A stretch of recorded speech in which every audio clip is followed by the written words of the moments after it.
안녕하십니까. 구찬의 이슈톡 네 번째 시간입니다. 7월 17일 월요일입니다. 청주를 비롯해서 중부지방에 비가 너무 많이 와서 커다란 피해를 보신 분들께 죄송한 마음이고요. 예, 속히 복구하셔서 힘든 상황 잘 견뎌내시기 바랍니다. 사실은요, 오늘 아침에요, 영화 시사회에 다녀왔습니다. 송강호가 주연하고 있는 택시 드라이버라는 영화. 예, 여러분도 여기저기서 들으셨을 텐데요. 8월 2일 날 개봉 예정이랍니다. 저는 아는 분의 도움으로 오늘 시사회를 다녀왔는데요. 실화에 기반한 거라고 하죠. 그 당시에 일본에 근무하고 있던 독일 기자 되시는 분이 광주와 서울의 상황 얘기를 듣고 급히 한국에 옵니다. 그래서 광주에 가서 현장을 봐야겠다. 심상치 않다. 기자로서 보고 기록해야겠다. 오로지 그 목적으로 택시 드라이버를 찾아서 택시를 타고 광주를 가죠. 그러면서 그 택시 드라이버와 그 독일 기자님들이 광주 시민들과 함께 그 1980년 5월 광주 항쟁의 그 처참한 시기를 직접 겪는 것에 관한 영화입니다. 실은 저 구찬에도 개인적으로 광주 항쟁은 제 인생에서 빼놓을 수 없는 중요한 결정을 내리게 되는 계기가 되는 그런 사건이었습니다. 하나는 제가 80년에 대학에 갔다는 사실로부터 시작이 되고요. 80년 3월에 대학교를 갔는데 읽고 싶은 책 실컷 보고 입시에 대한 압박 없이 역사, 철학 등등 읽고 싶은 책 실컷 보고 그렇게 생각하고 간 대학교였는데 3월, 4월, 5월 이렇게 석 달 동안 몇십 년 동안 겪어야 될 것을 듣고 보게 되었죠. 그래서 실은 그때는 제가 우리나라 상황이 어디에 있는지 잘 모를 때였기 때문에 아마 친구가 가자 해서 뭔지도 모르고 갔던 것 같습니다. 그 광화문이 있고요. 광화문에서부터 서울역까지 5월 12일이나 13일 정도 될 것 같습니다. 한번 따라 나갔는데요. 그때는 1980년 봄, 그때는 광화문에서부터 시작되는 광장이 아무 다른 화단도 없었고요. 그냥 원래 큰 찻길이었습니다. 그래서 무슨 가름막이 없었던 걸로 기억하고 있는데요. 광화문에서부터 광장이 시작돼서 큰 찻길을 따라서 서울역 광장까지, 시청을 거쳐서 서울역 광장까지 그냥 큰 길이었습니다. 그 큰 길에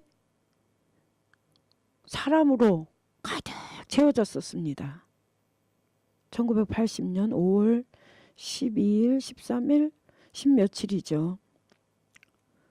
저는 그때 광화문이 제 오른쪽 편으로 있었고, 그 다음에 종합청사 건물이랑 세종문화회관 이런 게, 그때 세종문화회관이 있었는지 시청 홀이었는지 그런 건물이 제 눈앞 쪽에 있었죠.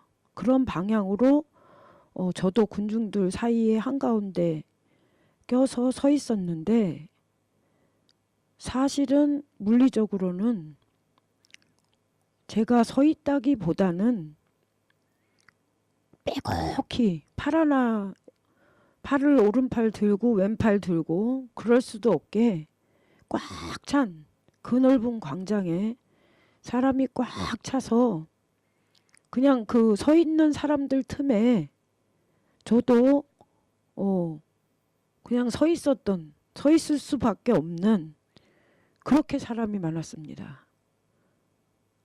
그래서 하는 순간 그렇게 그런 한가운데 군중의 한가운데 저랑 제 친구가 서 있게 되었죠. 제 친구 이름이 송명웅인데요. 지금도 그 친구한테 참 감사를 해야 될 것 같습니다. 그런 상황의 경험을 하게 해줘서 그 친구한테 저는 감사합니다. 그래서 오른쪽으로 왼쪽으로 앞으로 뒤로 움직일 수가 없었습니다. 꽉 차서 어느 쪽으로 봐도 그 넓은 광장에 다 사람이었습니다. 그래서 그날 몇 시간을 그렇게 서 있고 주변 사람들이 부르는 노래나 구호나 그런 것도 잘 모르고 그랬었습니다. 그때는 제가 바로 그 전까지도 선배들께 따지던 못난이었거든요. 민주주의 국가에서 다른 의견이 있으면 토론을 하고 민주적으로 평화적으로 의사표현을 하지 왜 길거리 나가서 돌 던지고 그런 식으로 하냐. 제가 그러던 사람이었습니다. 그때 당시에. 그날 이후로 물론 현실이 어떤 건지 조금씩 다르게 볼 수밖에 없게 바뀌었죠. 그날 여차여차해서 어렵게 친구의 도움으로 무사히 귀가를 하였습니다. 이후 며칠 지나서 저희 학교도 대문이 잠기고 학생들은 학교에 들어갈 수가 없고 학교 대문 앞에는 군인들이 지키고 있고 서울의 모든 학교가 그렇게 돼버렸죠. 휴교령으로. 그리고 나서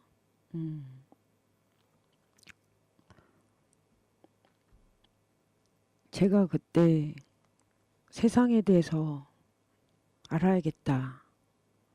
내가 고등학교까지 다니면서 배웠던 대한민국은 민주공화국이고 등등등 한강의 기적을 이룬 그 대한민국이 내가 알던 거랑 뭔가 다르구나. 박정희 대통령이 총 맞아 죽은 게 뭔가 내가 모르는 이유들이 있었기 때문이었구나 등등. 그래서 여러 단체에 저도 가입을 하게 됐죠. 야학에도 나가기 시작했고요. 또 그때 저는 여자 대학교를 다니고 있었는데요. 저희 학교 그 팀들은 모이지를 못하던 상황이었습니다. 그래서 고등학교 동창들의 소개로 또 연합 사회과학 팀에 또 들어가고 그래서 같이 책을 읽고 공부도 하고 세상에 대해서 깊이 고민하고 그랬죠. 그 와중에 광주에 관한 그야말로 찌라시죠. 당시에 등사본으로 긁어서 만든 찌라시를 보게 되었는데요. 광주에서 사람이 다치고 있다. 한 사람, 두 사람, 몇 사람이 아니라 광주 사람들이 광주에 갇혀서 나오지도 못하고 전화도 못하고 군인들이 포위했고 며칠째 그 지역 사람들이 살았는지 죽었는지 알 수가 없을 정도로 그런 상황이다. 그런 엄청난 찌라시를 보게 되었고 우리는 심히 갑론을박을 했었죠. 사실일까 아닐까 등등. 뭐 계엄령 치하였기 때문에 거의 서울의 광장과 서울의 대학가 주변과 원래 사람들이 많이 모이던 번화한 거리들 모두가 얼어붙었다고 할까요. 다 어디 집으로 아니면 뭐 외국에라도 다 숨어버렸다고 할까요. 그렇게 거리가 텅텅 빈 것처럼 제 기억에도 있습니다. 그 후에 제가 여차해서 한 2년 지나서요. 80년, 81년, 82년 경으로 기억되는데요. 광주 항쟁에서 다치신 분들의 그 유가족들, 사상자 유가족분들을 만나 뵈러 가게 되었습니다.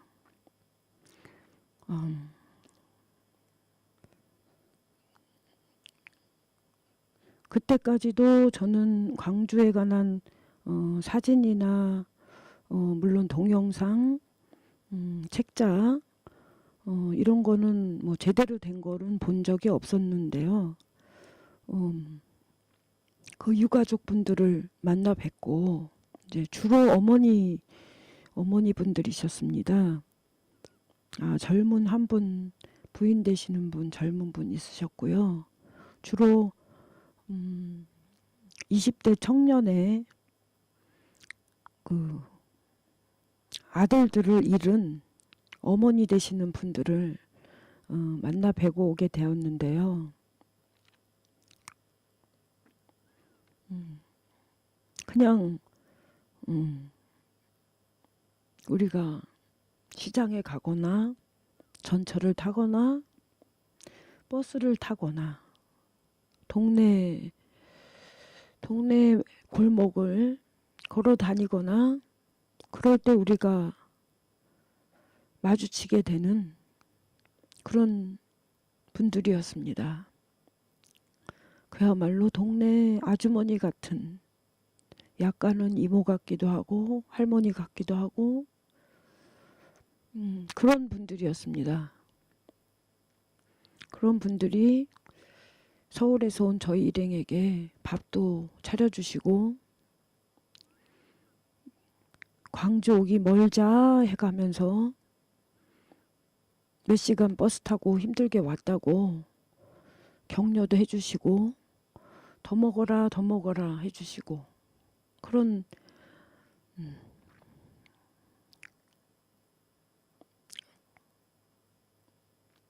그야말로 그냥 평범하고 따뜻하고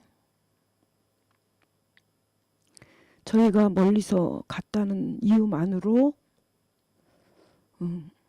반갑게 맞이해 주시는 그런 동네 아주머니들이셨습니다. 제가 그분들이 이거 하나만 말씀드리겠습니다. 그 상황을 설명하시다가요. 마치 무용담 얘기하듯이 한 가지 말씀해 주신 게 있었습니다. 신발을 벗어서 군인들을 막 때리셨대요. 골목이고 집이고 막 쫓아오는 그 군인들을 신발을 벗어서 때리셨다고 그러면서 울고 웃고 하셨었어요. 그래서 여자들은 급하면 남자하고 힘으로는 못 당하니까 신발을 벗어서 얼굴을 때리라고 그러셨습니다. 오늘은 여기까지 해야겠네요. 제가 그때 82년에 광주 유가족 만나 뵙고 온 이후로 지금까지 광주 관련해서 더 이상의 필름을 찾아보거나 자세하게 쓴 내용이 굉장히 잘 돼 있다는 광주의 항장에 관한 책, 이런 거를 저는 고의적으로 접하지 않고 미루고 살아왔습니다.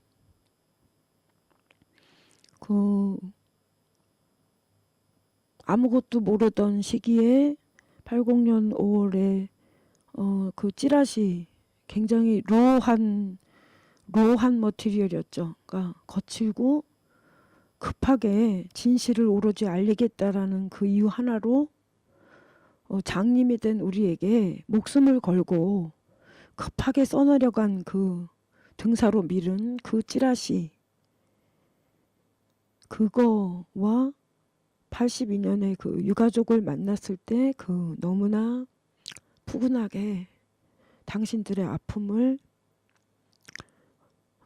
거꾸로 서울에서 내려온 우리 젊은이들에게 품어주시던 그분들의 그 기억 때문에 제가 고의로 광주에 관한 영상이나 책이나 이걸 기피하고 살아왔었는데요.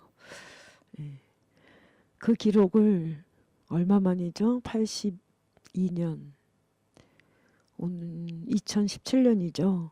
거의 35년 만에 깼네요. 오늘 아침에 택시 드라이버라는 영화를 봄으로써 광주를 다시 직접적으로 접하는 경험이 되었네요. 여러분도 택시 드라이버 영화 꼭 보시고요. 영화 자체로도 훌륭한 작품이고요. 특히 지난 10월 24일 이후에 촛불 전국을 우리가 거치고 또 우리는 평화적, 합법적, 그리고 승리를 쟁취했지 않습니까? 그리고 이 영화를 오늘 보게 되니까 정말 감회가 남달랐습니다. 나중에 여러분도 꼭 보시고요. 죄송합니다. 한 5분 예상하고 말씀드리려고 했는데 좀 길어졌네요. 다시 이제 오늘 제가 이현주 국민의당 국회의원의 발언, 아줌마에 관한, 밥하는 아줌마라는 발언에 대해서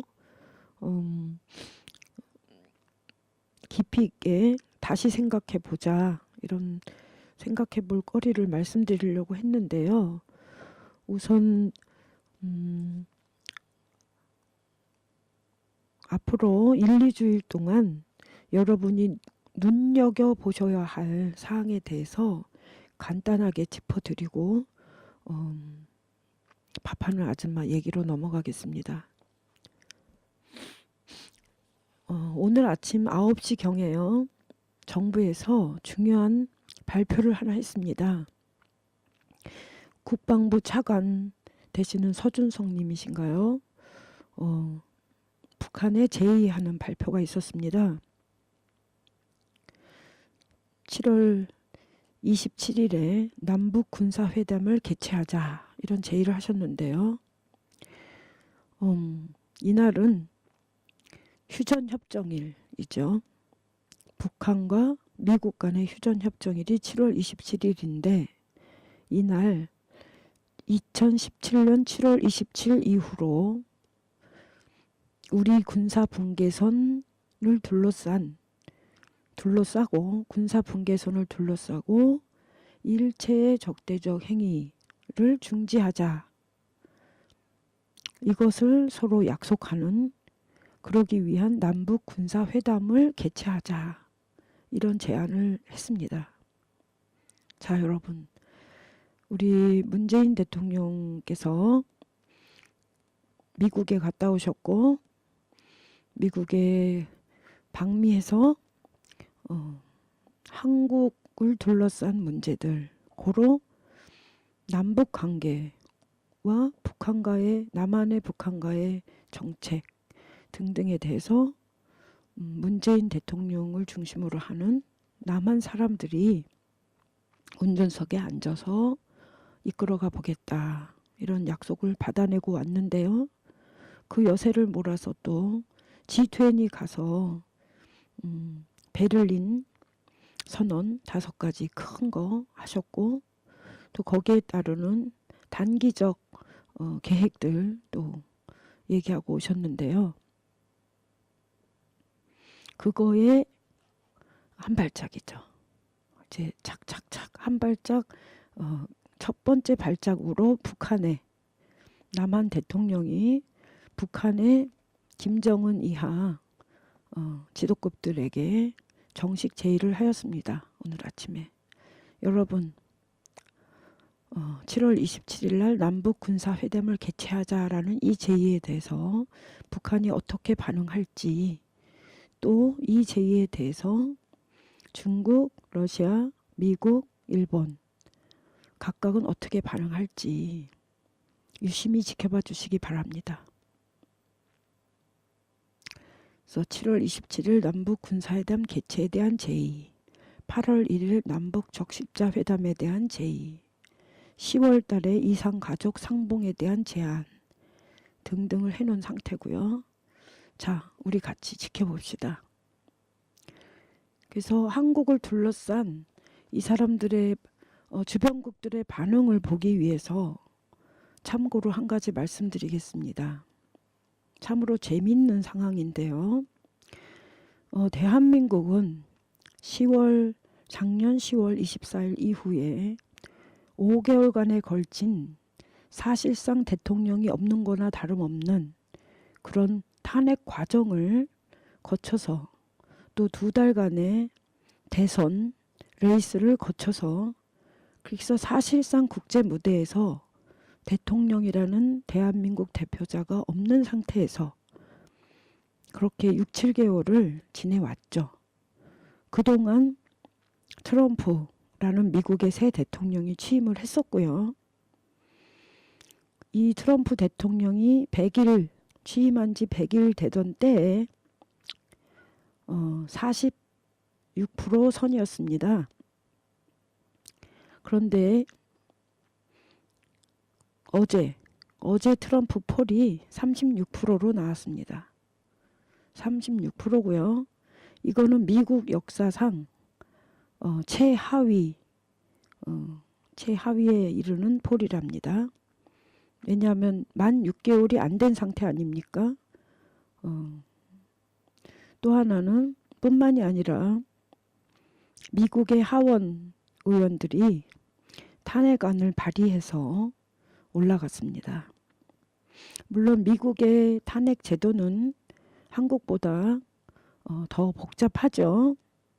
하원과 상원이 있고, 한국은 국회의원 300명 뿐인데 미국은 하원이 있고 상원이 있고, 모든 큰 결정은 하원과 상원을 다 통과해야지 완료됩니다. 그래서 하원은 과반수 탄핵안이 통과되면 올라가고요. 상원에 가서는 상당히 나라의 안정, 나라의 급격한 변화를 방지하기 위한 그런 장치로 보시면 됩니다. 미국의 상원 의원은. 그래서 상원 의원의 대통령 탄핵안이 올라가서 3분의 2의 찬성표를 받아야 미국의 대통령은 합법적인 탄핵 가결이 됩니다. 물론 미국 역사에서 한 번도 없죠, 아직은. 워터게이트로 물러났던 닉슨은 이 탄핵안이 진행되는 과정에서 이미 언론을 통해서 수많은 사실들, 거짓말했다는 사실들이 밝혀졌고, 그로 인해서 더 이상 견딜 수 없겠다, 공화당이라도 살려야 되는 게 아니냐, 이런 압박 속에서 닉슨 대통령이 먼저 사임을 했었죠. 그래서 미국의 트럼프의 이 상황, 국내 정치에서 몰릴 대로 몰린 상태입니다. 그 트럼프의 첫째 아들의 러시아와 주고받았던 이메일을 공개했을 뿐만 아니라 그 이메일에 있는 내용도 상당히 구체적으로 문제가 되고 있고요. 바로 다음날 동영상도 나왔습니다. 이것이 지난주에 있었던 일들이고요. 트럼프 대통령이 러시아 그 관련된 변호사 등등 사업가 해서 그 사람들하고 친근하게 앉아서 연회를 즐기는 그런 동영상도 나와 있는 상태고요. 계속해서 트럼프와 그 일가가 감추려 했던 것들이 드러날 것이라 예상됩니다. 그래서 이 얘기는 트럼프가 미국 국내 정치에서 상당히 궁지로 몰리고 있는 상태이기 때문에 무엇으로 자기의 궁지를 벗어나려 할 것인가, 혹시나 미국 국내 정치에서 자신이 몰리는 것을 혹시나 다른 쪽으로 풀려고 하지 않을까, 그 점에서 우리가 관찰을 해야 되겠습니다. 또 하나, 한국에 크게 간섭하고 싶어 하는 나라가 있죠. 일본, 그리고 아베가 그 자리 총리에, 일본 총리에 앉아서 지금까지 해왔던 모습들이 참으로 여러분들도 많이 속상해 하셨을 것 같습니다. 길어지니까 여기서 생략하고요. 현재 아베의 폴이요, 36%부터 29%도 나왔습니다. 이번 주에 처음입니다. 처음으로 29%에서 36% 사이에 폴이 걸쳐지고 있는데요.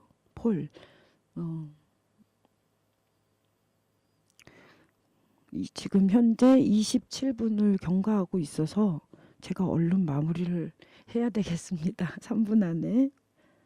네. 그래서 아베도 일본 정치에서 더 이상 일본 내 정책으로 살아날 가능성이 희박해지고 있는 상태이고요. 한편 러시아 푸틴도 2018년에 다시 대통령 선거를 하게 되는데요. 러시아는 꿔시 데모크라시라고 그래요. 꿔시 가짜 민주주의라는 거죠. 형식만 대통령이다, 뭐 선거다 이렇지 내용상은 상당히 민주주의가 아닙니다. 거의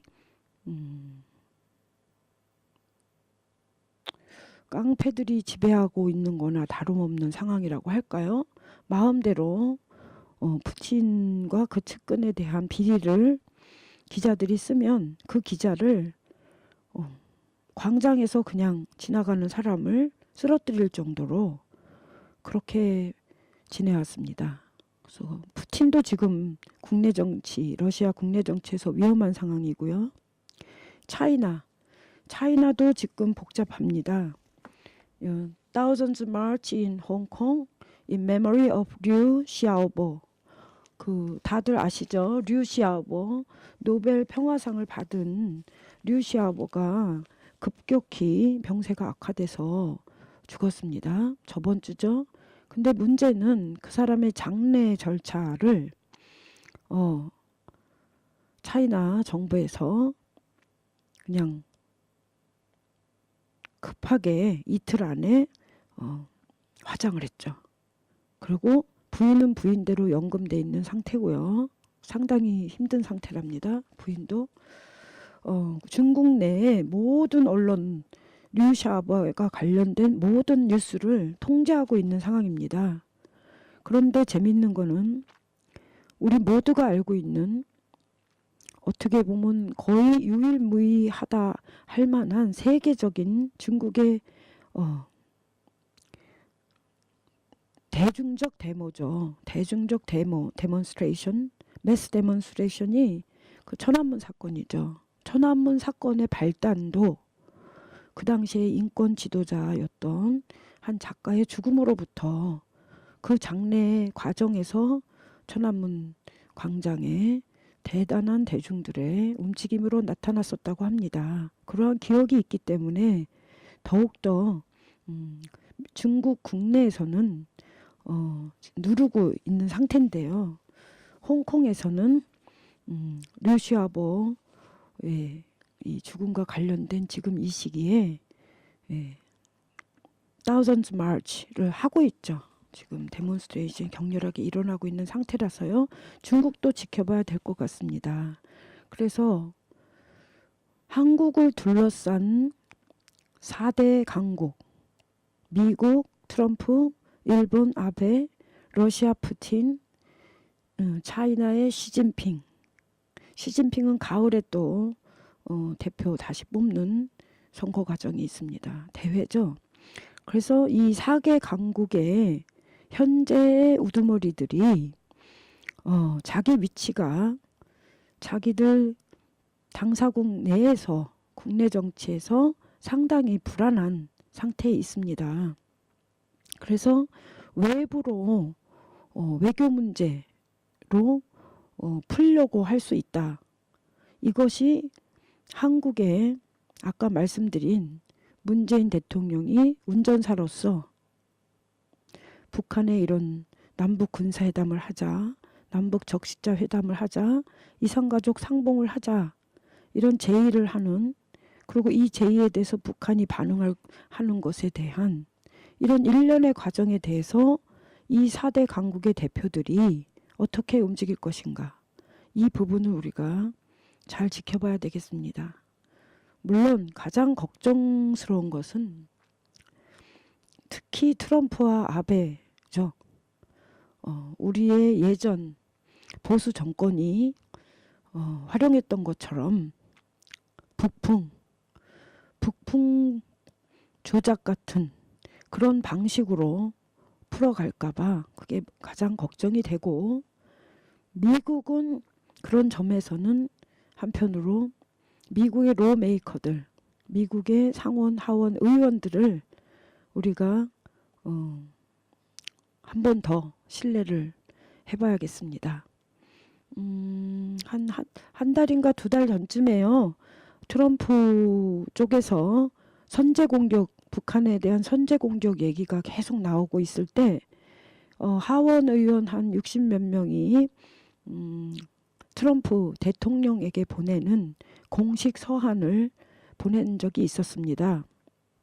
내용은 북한에 대한 선제 공격, 반드시 군사적 행동에 대해서는 미국 로메이커들, 하원의원과 상원의원의 동의 없이는 어떠한 군사적 행동도 해서는 안 된다. 그런 서한을 보낸 적이 있습니다. 그래서 선제 공격론과 같은 직접적인 군사적 행동, 이런 거에 대해서는 미국의 언론과, 살아있는 언론과 미국의 하원의원, 상원의원 같은 로메이커들이 법적 장치로서 막아주기를 다시 한번 바랍니다. 그래서 오늘 조금 길어졌는데요.